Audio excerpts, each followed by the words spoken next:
Hello, poets. I am still on the road, still having fun with Fright Club. I'm being driven by Brian, and we've got Dan in the car.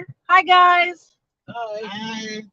This is, again, the best way to get an audience when you're a poet is trap them in the car with you. They cannot get away. I can read whatever I want back here for like 3 more hours. They can't get away. But, so what I'm going to read, because I wasn't prepared, and I will tell you why. Because A, traveling.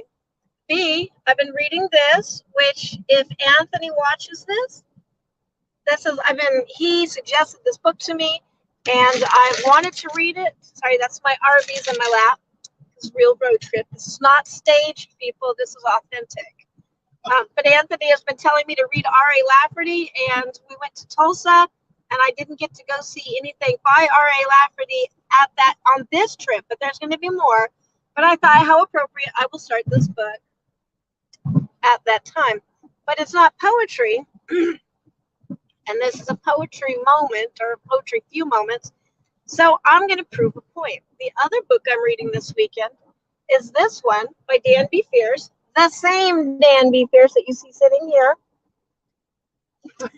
And it's called Roadkill King, and I'm going to make poetry out of one of his paragraphs. And my point is, I do have a point. I'm not just making this up because I'm not prepared. The point is, in a performance, you make the piece poetry by your performance. So this is a chapter. It is not written in poetry, but I'm going to attempt to read it as a poem. Excuse me. That is my Arby's shake giving me an allergy now, but it's okay because it's so good. Chapter 3 from Roadkill King by Dan B. Fierce. A pair of eyes shone at the side of the road, almost a mile away. The mechanic's breath hitched, bringing him back to the present. Tatum could barely make out a silhouette at this distance. Whatever it was, it stood far taller than the raccoons, possums, dogs, and cats he usually saw. The glowing eyes dipped toward the ground for a few seconds and then arched back up, gleaming in his direction. He slowed the car to a stop at about half the distance. Then, flipping a switch, his headlights went from a bright halogen to a soft greenish hue. And that was Dan B. Fierce's Roadkill King. It's good. I'm reading it right now, which is why I don't actually have prepared poetry. But I'm going to say Dan B. Fierce is poetic enough. I hope you enjoyed that.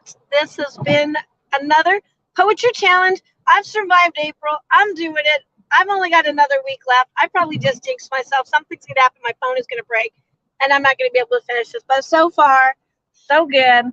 And thank you guys for being here this whole time, this adventure. It's been fun. And now I'm going to get back to reading. And you guys want to say bye? Bye. Say help, we're trapped with a poet.